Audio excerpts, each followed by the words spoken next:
जय हिंद दोस्तों, math science centre में आपका स्वागत है। आज हम लोग 10th क्लास का मैथ सब्जेक्ट में सबसे महत्वपूर्ण चैप्टर त्रिकोणमिति का परिचय हम लोग पढ़ना स्टार्ट करेंगे। आज इस चैप्टर में सबसे पहले हम लोग जानेंगे त्रिकोणमिति का परिचय के बारे में। त्रिकोणमिति किसे कहते हैं, त्रिकोणमिति का क्या अर्थ होता है। Class 10th subject math lesson part जो है ट्रिगोनोमेट्री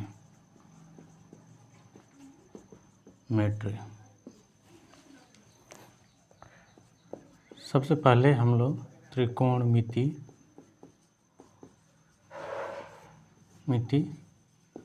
का अर्थ। त्रिभुज के भुजाओं का मापन।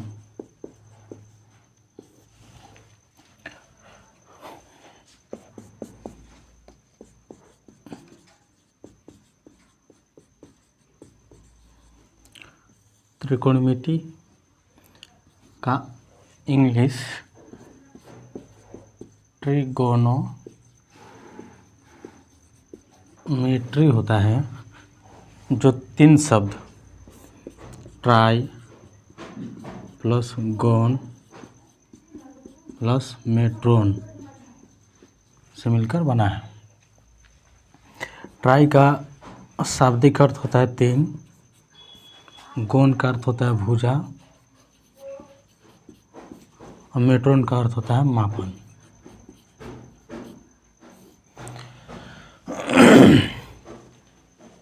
त्रिकोणमिति का शाब्दिक अर्थ होता है त्रिभुज के भुजाओं का मापन। त्रिकोणमिति का इंग्लिश होता है ट्रिगोनोमेट्री। ट्रिगोनोमेट्री 3 शब्द से मिलकर बना है, ग्रीक शब्दों से मिलकर बना है। ट्राई, गोन प्लस मेट्रोन। ट्राई का शाब्दिक अर्थ होता है 3, गोन का शाब्दिक अर्थ होता है भुजा, मेट्रोन का शाब्दिक होता है मापन, अर्थात 3 भुजाओं वाला आकृति का मापन।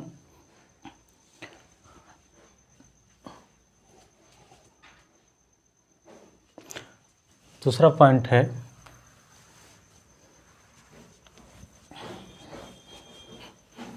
त्रिकोणमिति किसे कहते हैं। आगे हम लोग पढ़ेंगे त्रिकोणमिति किसे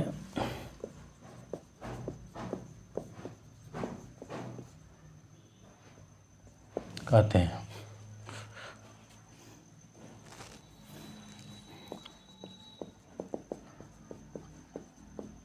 गणित का वह भाग जिसमें गणित का वह भाग जिसमें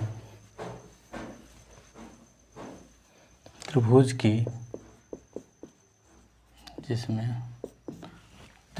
की भुजाओं का मापन का अध्ययन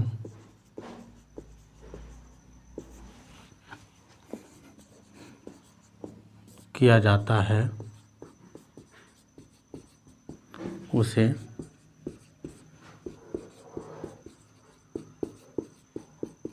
त्रिकोणमिति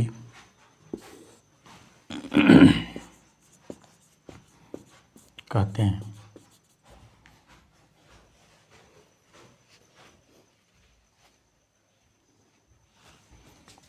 त्रिकोणमिति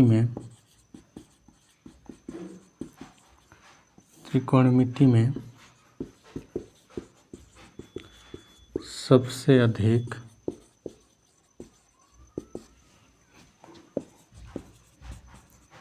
महत्वपूर्ण है समकोण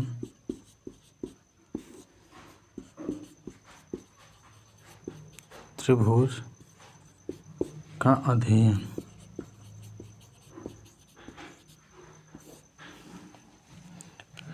फिर से हम लोग देखेंगे त्रिकोणमिति कहते किसको हैं। गणित का वह भाग जिसमें त्रिभुज की भुजाओं का मापन का अध्ययन किया जाता है उसे त्रिकोणमिति कहते हैं।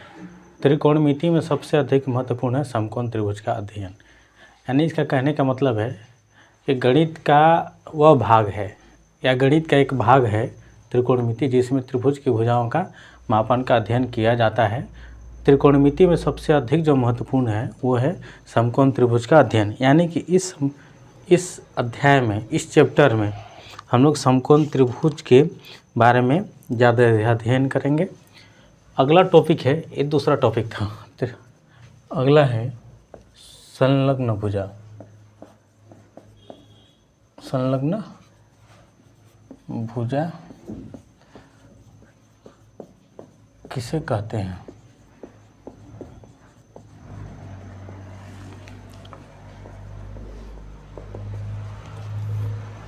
कोण के साथ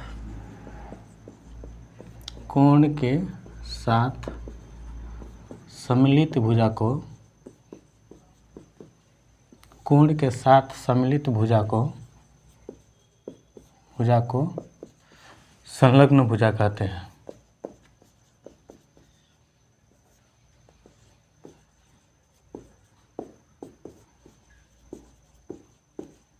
भुजा कहते हैं। लेकिन ये समकोण त्रिभुज है। ये क्या है? समकोण त्रिभुज है। ये कोण ए हो गया, कोण बी और ये कोण सी। कोण ए और कोण सी। कोण ए का संलग्न भुजा, कोण ए के साथ जो सम्मिलित भुजा है वही है संलग्न भुजा। आप बोलेंगे कि ए के साथ, कोण ए के साथ ए भी सम्मिलित है और ए भी सम्मिलित है, तो समकोण के सामने वाला भुजा, समकोण के सामने वाला भुजा कर्ण होता है। समकोण के सामने वाला भुजा क्या होता है? कर्ण होता है। यानी कि त्रिभुज में, समकोण त्रिभुज में सबसे लंबा भुजा या सबसे बड़ी भुजा जो होता है वो कर्ण कहलाता है। पहला पहचानने का तरीका ये है। दूसरा पहचानने का तरीका ये है कि समकोण कहने का मतलब एक रेखा खींचा, ऊपर से लंबवत एक रेखा खींचा जाए और इस टाइप का, अगर यह 90 डिग्री का इधर कोण मानता है, इधर भी 90 डिग्री का, तो यही कोण क्या कहलाता है? समकोण कहलाता है। यानी कि जिस कोण का वैल्यू 90 डिग्री हो, 90 डिग्री हो, वो समकोण कहलाता है। तो इस समकोण के सामने वाला भुजा कर्ण कहलाता है। अब ए के सम्मिलित भुजा ए भी है और ए भी है, तो ये कर्ण हो गया। तो अब बचा ये वाला, तो ये कोण ए का संलग्न भुजा हुआ और ये सी के ये भी सम्मिलित भुजा है और ये भी सम्मिलित होता है। सी के ये वाला जो भुजा है तो कर्ण हो गया, तो इसी का कौन भुजा बचा? ये वाला। तो कोण सी का संलग्न भुजा कौन हुआ? ये वाला। और कोण ए का संलग्न भुजा एक हुआ। यानी कि कोण ए का संलग्न भुजा कौन हुआ? A B. कोण सी का संलग्न भुजा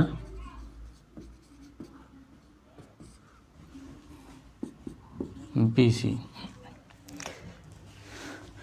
आगे जाके संलग्न भुजा ही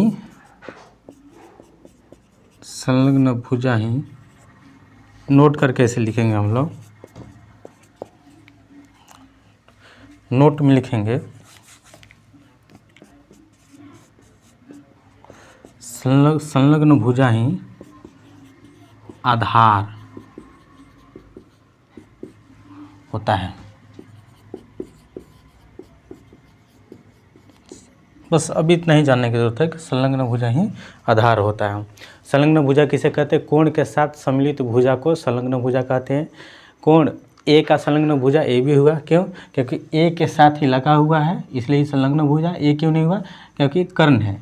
यानी कि समकोण त्रिभुज में सबसे जो बड़ी भुजा रहेगा वो कर्ण होता है। या दूसरा पहचानने के भी है कि जहाँ 90 डिग्री बन रहा है, 90 डिग्री के सामने वाला जो भुजा है वो क्या कहलाता है? कर्ण कहलाता है। तो ये वाला भुजा तो कर्ण हो गया, बचा ये वाला और ये वाला। तो कोण ए के साथ सम्मिलित कौन है? ये वाला है, ये तो है नहीं। तो ए का संलग्न भुजा ये हुआ और सी का संलग्न भुजा ये हुआ। अगला हम लोग टॉपिक पढ़ेंगे कोण ए के सामने वाली भुजा को ही सम्मुख भुजा कहते हैं। कोण के सामने वाली भुजा, कोण ए के सामने वाली भुजा सम्मुख भुजा, कोण के सामने वाली भुजा ही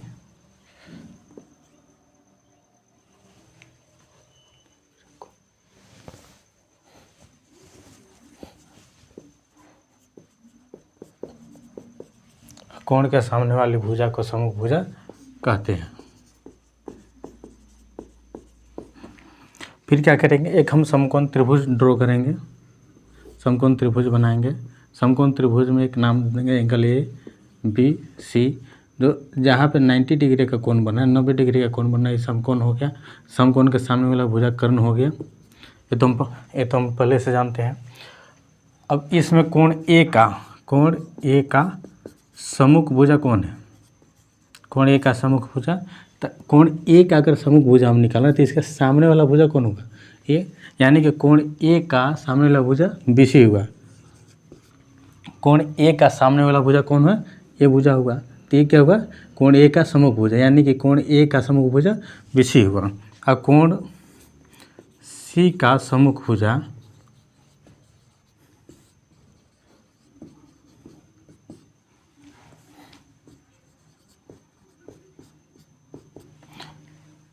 कोण सी का सम्मुख भुजा, कोण सी ये वाला है तो इसके सामने भुजा कौन हुआ? ये। तो कोण सी का सम्मुख भुजा कौन हुआ? AB।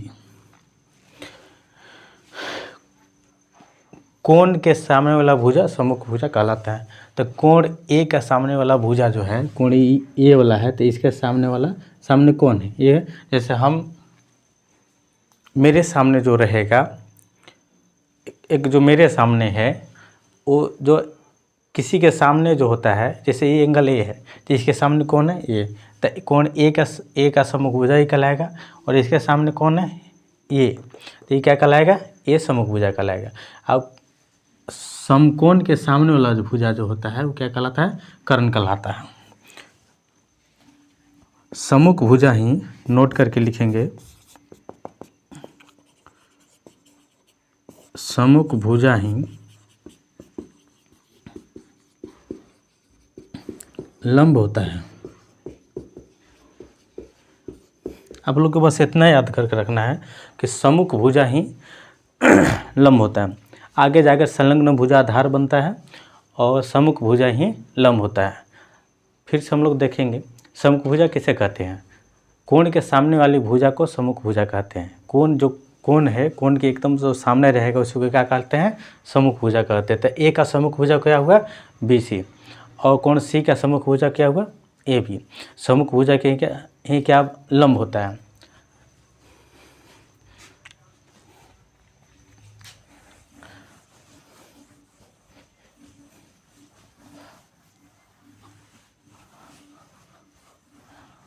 आगे हम लोग पढ़ेंगे समकोण त्रिभुज में कैसे हम ज्ञात करें, लंब नामकरण कैसे करें। तो हम मान लेते हैं कि एक समकोण त्रिभुज है,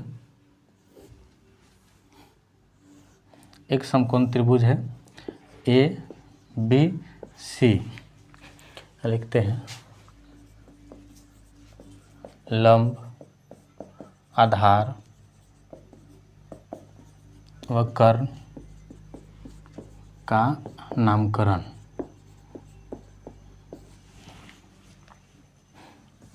पहला है कोण ए के लिए।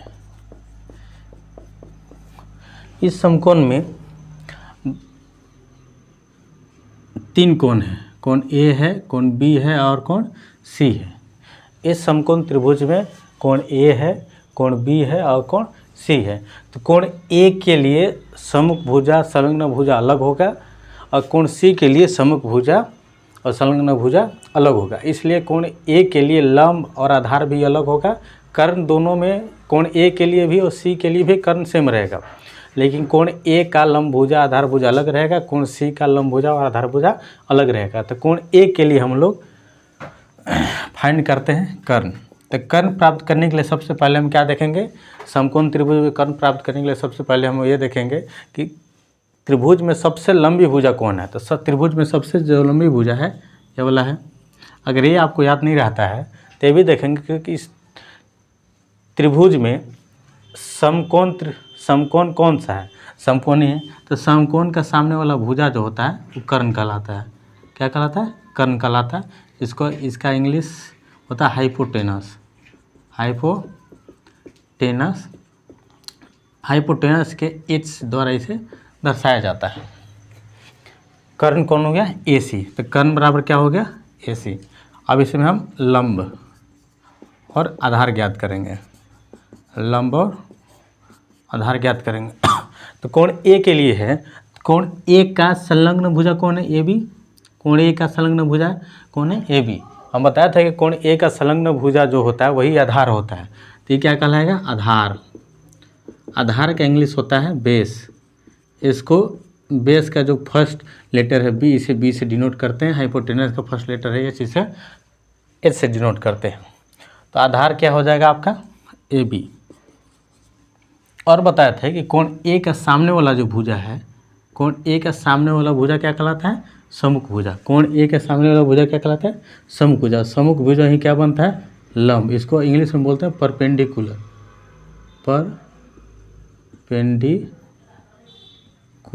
इसको परपेंडिकुलर के फर्स्ट लेटर P से डिनोट करते हैं। तो लंब क्या हो गया? BC।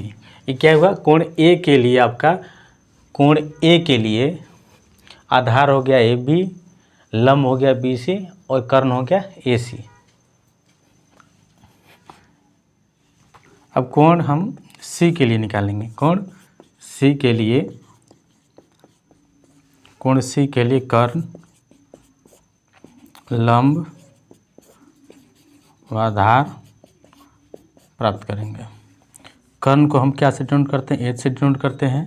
लंब को P से डिनोट करते हैं। आधार को B से डिनोट करते हैं। एक और हम लाइन पर एक और हम त्रिभुज ड्रा करेंगे कि A हो गया, ये B हो गया और ये C हो गया। कोण A के लिए हम प्राप्त कर चुके हैं कोण B का। कोण B समकोण है, इसलिए सामने वाला भुजा कर्ण हो गया, तो H से हम डिनोट करते हैं।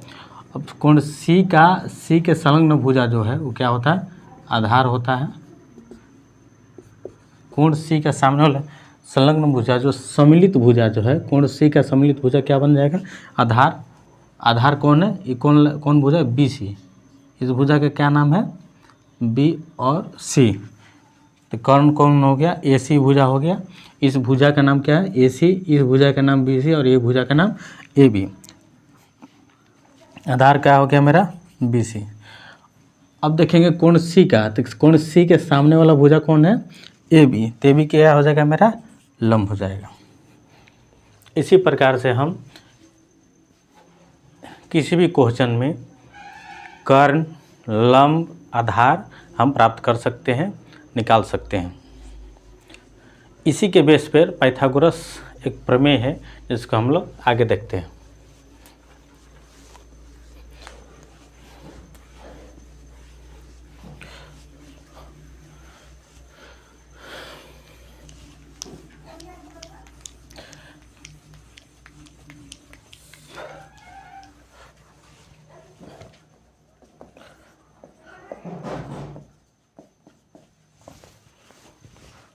पाइथागोरस प्रमेय। पाइथागोरस प्रमेय क्या कहता है कि एक समकोण त्रिभुज है, एक समकोण त्रिभुज है, समकोण त्रिभुज है, ये A है, ये B है और ये C है। तो समकोण के सामने वाला क्या होता है? कर्ण होता है, जिसको इसको H से डिनोट करते हैं। अगर कोण A के देखा जाए, A के लिए क्या हो गया? ये आधार हो गया, तो इसी को हम आधार मानते हैं और इसको लंब मान लेते हैं। लंब को P से डिनोट करते हैं, आधार को B से डिनोट करते हैं। पाइथागोरस प्रमेय का कहना है कि कर्ण, लंब प्लस आधार इसको यहाँ भी लिख सकते हैं, इसको यहाँ भी लिख सकते हैं। पाइथागोरस प्रमेय कहता है कि कर्ण का स्क्वायर लंब का स्क्वायर प्लस आधार का स्क्वायर के दोनों बराबर होता है आपस में। यानी कि जो इस भुजा का स्क्वायर और इस भुजा का स्क्वायर दोनों को ऐड करेंगे तो कर्ण वाला भुजा का स्क्वायर दोनों क्या होगा, बराबर होगा। कर्ण का स्क्वायर यानी एच स्क्वायर बराबर P square plus B square. Pythagoras प्रमेय कहता है कि कर्ण का स्क्वायर बराबर लंब का स्क्वायर प्लस आधार का स्क्वायर होता है। यानी इस प्रमेय का हम यूज कब करेंगे, किसी भी क्वेश्चन में हमको दो चीज़ दिया हुआ रहेगा।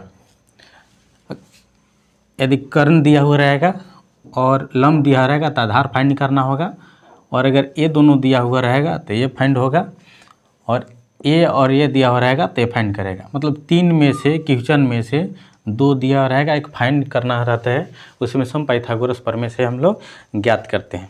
पाइथागोरस प्रमेय यही कहता है। इससे बहुत सारा और फार्मूला बनता है, जो कि बेसिक फार्मूला क्या है, एक होगा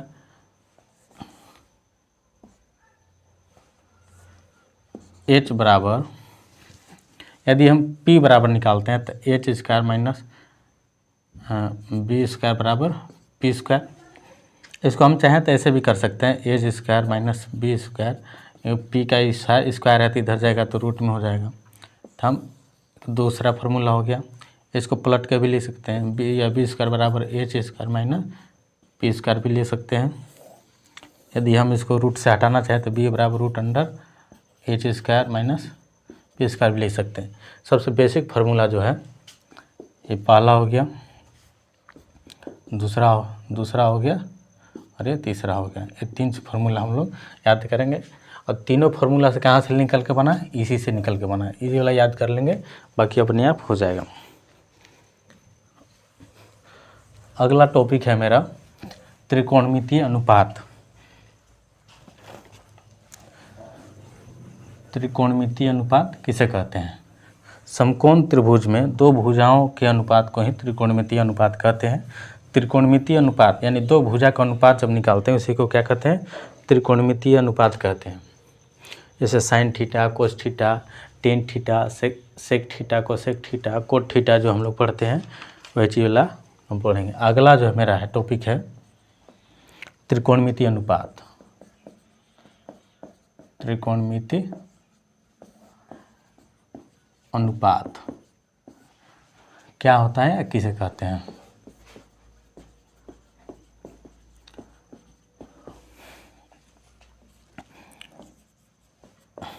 समकोण त्रिभुज में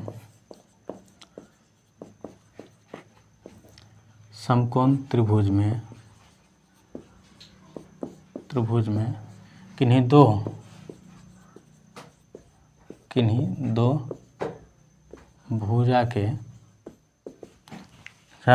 समकोण त्रिभुज में किन्हीं दो भुजा के अनुपात को त्रिकोणमितीय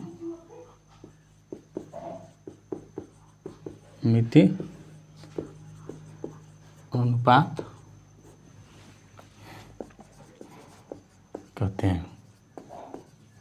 जैसे एक समकोण त्रिभुज है,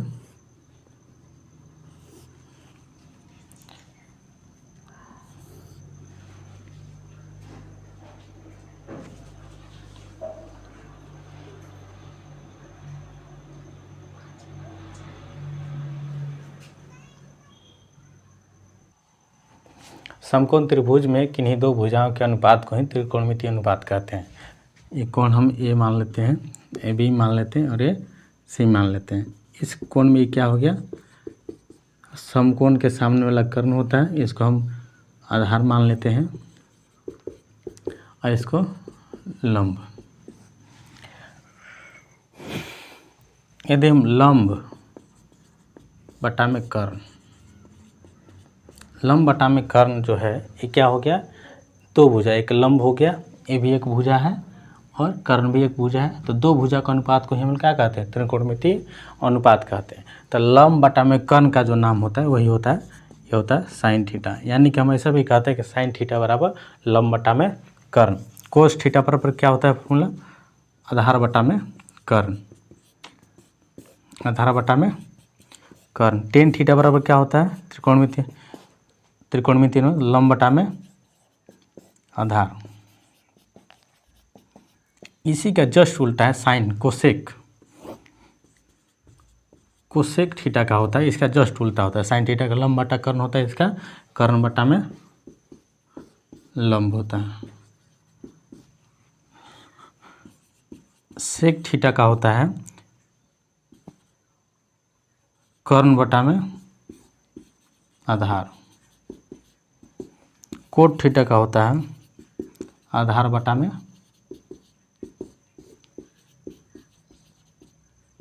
आधार बटा में लंब। साइन थीटा बराबर होता है लंब बटा में कर्ण, इसका जस्ट उल्टा होता है कोसेक थीटा का कर्ण बटा में लंब। कोस थीटा का होता है आधार बटा में कर्ण, और सेक थीटा का होता है कर्ण बटा में आधार। टेन थीटा का होता है लंब बटा में आधार, और कोट थीटा का होता है आधार बटा में लंब। इसको याद करने के लिए फिर से हम लोग देख लेते हैं त्रिकोणमितीय अनुपात कैसे कहते हैं। समकोण त्रिभुज में किन्हीं दो भुजा के अनुपात को त्रिकोणमितीय अनुपात कहते हैं। साइन थीटा बराबर होता है लंब बटा में आधार, यानी लंब बटा में आधार का त्रिकोणमितीय जो होता है, इसका इसी क्या नाम है, साइन थीटा। साइन थीटा बराबर लंब बटा में कर्ण, कोस थीटा आधार बटा में कर्ण, टेन थीटा लंब बटा में आधार। ये सब याद कर लेना। याद करने के बाद ही आपका 8.1 का जो क्वेश्चन है, ये सब याद करने के बाद ही बनेगा, याद करना ही होगा।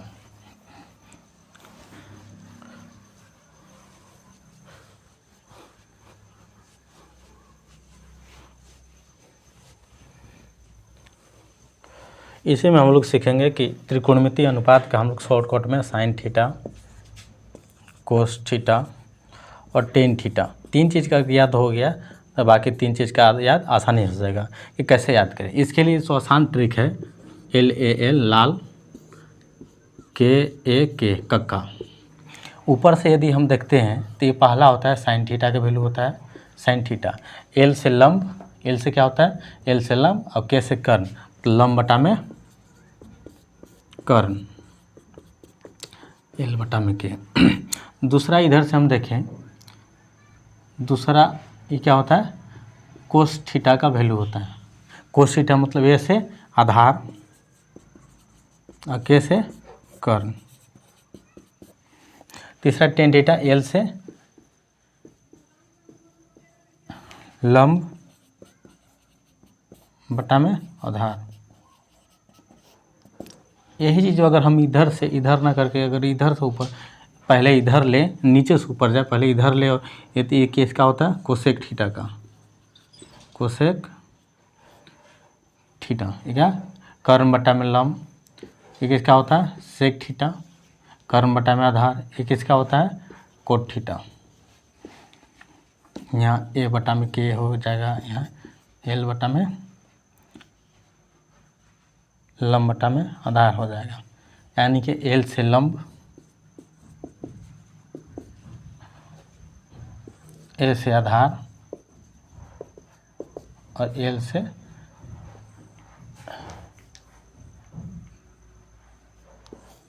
A से आधार और K से कर्ण हम लोग डिनोट करते हैं।